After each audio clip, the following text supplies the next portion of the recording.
Hello, नमस्कार दोस्तों, मैं अभिनव केमिस्ट्री पर आपका स्वागत है। तो दोस्तों, अब तक बहुत मजा लिए, अब पढ़ाई कर ली जाए। तो जैसा कि आपको ये देखिए, फलक केंद्रित घनी एकक कोष्ठिका, जैसा कि मैंने आपको बताया भी था कि मेरे जो ऑफलाइन के बच्चे हैं या जो मुझसे यूट्यूब के जरिए पढ़ाई करते हैं, सभी लोग देखिए, सबके लिए है जो आप जितने लोग पढ़ते हैं वो सिंपल भाषाओं में कैसे किसी चीज को जानना है, इस चीज को लेके मैं आपके सामने हाजिर हूं। अब देखिए, बोर्ड का एग्जाम बच्चों सर पर है, तो इसलिए अब घूमना, क्रिकेट खेलना थोड़ा सा बंद करिए और अब पढ़ाई पे का हो जाइए, शुरू हो जाइए, पढ़ाई करना स्टार्ट कर दीजिए। अभी तक जो बच्चे सीरियस नहीं है पढ़ाई के प्रति, तो वो हो जाए। तो यहाँ पे देखिए, फलक केंद्रित घनी एकक कोष्ठिका में बहुत ही आसान टॉपिक है दोस्तों। अगर मैं आपके सामने ये लू, देखिएगा, जैसे एक दो, आप सबसे पहले बच्चों आप दो वर्ग बनाइए।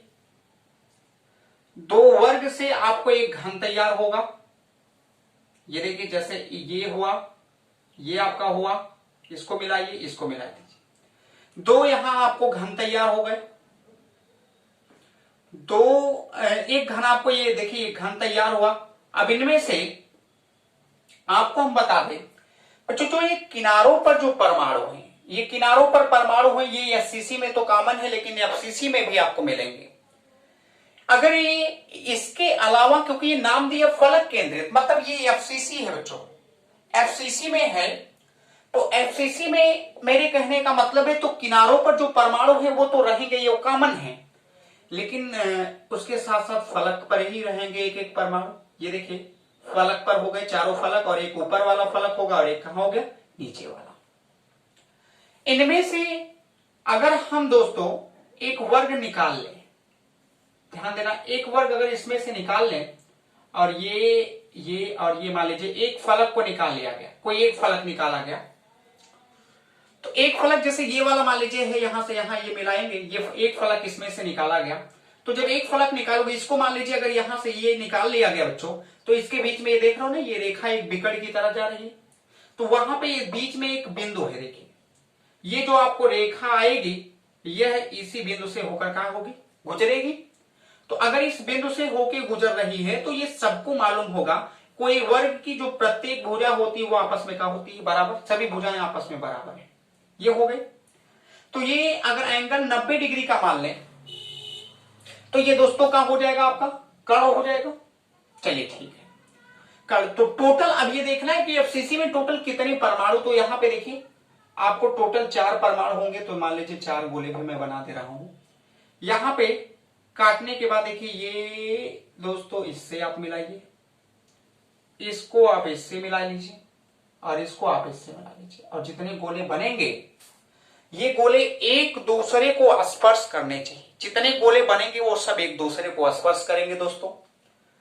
तो यहां पे अगर ये बना लिया गया, तो ये एक जो गोला बनाया गया, ये किस तरह का दिख रहा है दोस्तों, एक वृत्त के तरीके का हो गया। तो जब वृत्त की तरह अगर ये गोला दिख रहा है, तो ये मान लीजिए वृत्त का केंद्र से हाइपरित, इसके बीच की दूरी का हो जाएगी त्रिज्या। हाइपरित के बीच की दूरी त्रिज्या, केंद्र परित के बीच की दूरी त्रिज्या, यहां भी केंद्र और परित के बीच की दूरी का हो जाएगी त्रिज्या, हो जाएगी दोस्तों। इतना हो जाने के बाद अब हमको इस बिकड़ की लंबाई निकालनी है। तो बिकड़ की लंबाई आप निकाल कैसे पाएंगे, देखिए ये मालूम है कि अगर ये 90 डिग्री का है, तो इसका मतलब ये कोण हुआ सामने लंब है, वही का हो जाएगा आधार।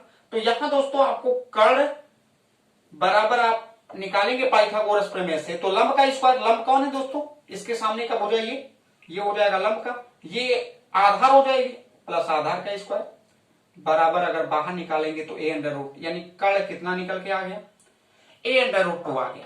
लेकिन जो ये, यानी अगर आपसे कोई पूछेगा ये लंबाई कितनी आ रही है, तो इस लंबाई को आप क्या कह सकते हो, a√, कितना आ गया 2। लेकिन ये लंबाई जो a√2 आ रही है, कितनी त्रिज्याओं के बराबर है, 1 2 3 4।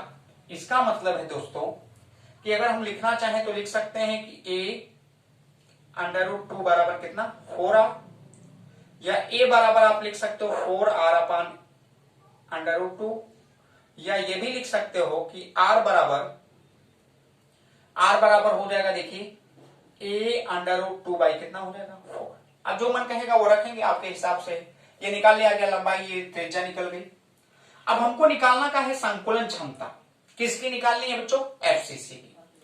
तो एफसीसी की पैकिंग एफिशिएंसी बराबर कणों का आयतन, कणों का आयतन बटे कोष्ठिका का आयतन, कोष्ठिका का आयतन, ये हो जाएगा। चलिए, अगर पैकिंग एफिशिएंसी किसकी है? एफसीसी की है।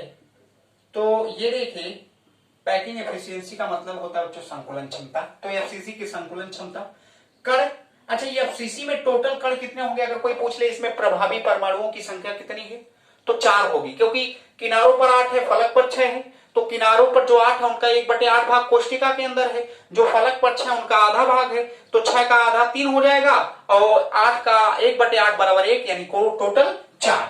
तो 4 कण है। और 4 कण, कण का मतलब क्या है बच्चों? गोला है। कण का मतलब क्या है? गोला।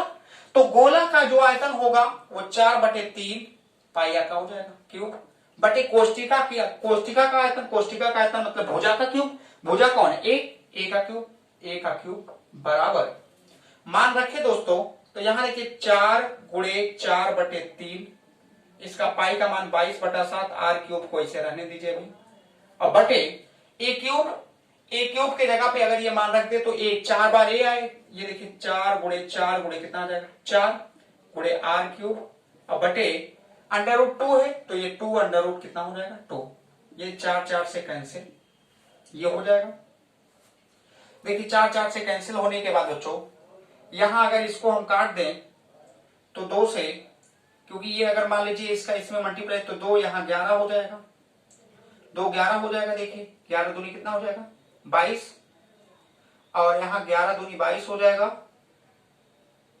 सॉरी दोस्तों, यहां ये देखिए इसको, यानी यहां से 2, अगर ये 2 से काटेंगे तो है, देखिए 2 दूना 4 हो जाएगा और 2 11 आ जाएगा, ये भी 2 11 हो गया, और फिर है 2 से क्या हो जाएगा? कैंसिल। अब ये √2 कहां चला जाएगा? ऊपर, तो और आर क्यूब से क्या हो जाएगा? कैंसिल। तो एफसीसी की पैकिंग एफिशिएंसी बराबर, यानी दोस्तों ये √2 ऊपर गया तो 11 √2 अपान, ये देखिए 11 √2 अपान 7 कितना हो जाएगा? 21 हो जाएगा। चलिए, अब अगर दोस्तों 11 × 1.414 बटे 21, इसका अगर मल्टीप्लाई करेंगे दोस्तों तो ये देखिए 15.54 और बटे 21, भाग देने के बाद दशमलव, यहां दोस्तों आपको कितना आ गया? 7। यानी अगर आप एफसीसी की पैकिंग एफिशिएंसी निकालोगे तो 0.74, लेकिन परसेंट में चेंज करने के लिए इसको 100 से क्या कर दे? गुणा। जैसे ही 100 से गुणा करेंगे कितना परसेंट आ जाएगा? 74। तो अगर दोस्तों आपसे कोई पूछ ले कि एफसीसी की पैकिंग एफिशिएंसी यानी संकुलन क्षमता क्या होती है, तो आप कितना बता सकते हो? 74%। तो हमें आशा है कि ये चीजें आपको अच्छे से समझ में आ गई होंगी। तो दोबारा हम आपसे फिर मिलेंगे अगली वीडियो में। आपको हम बच्चों बीसीसी की संकुलन क्षमता क्या होती है उसको लेके आपके सामने आएंगे। तो आज के लिए धन्यवाद। तब तक आप चैनल को देखते, शेयर और सब्सक्राइब करते रहिए। नमस्कार दोस्तों।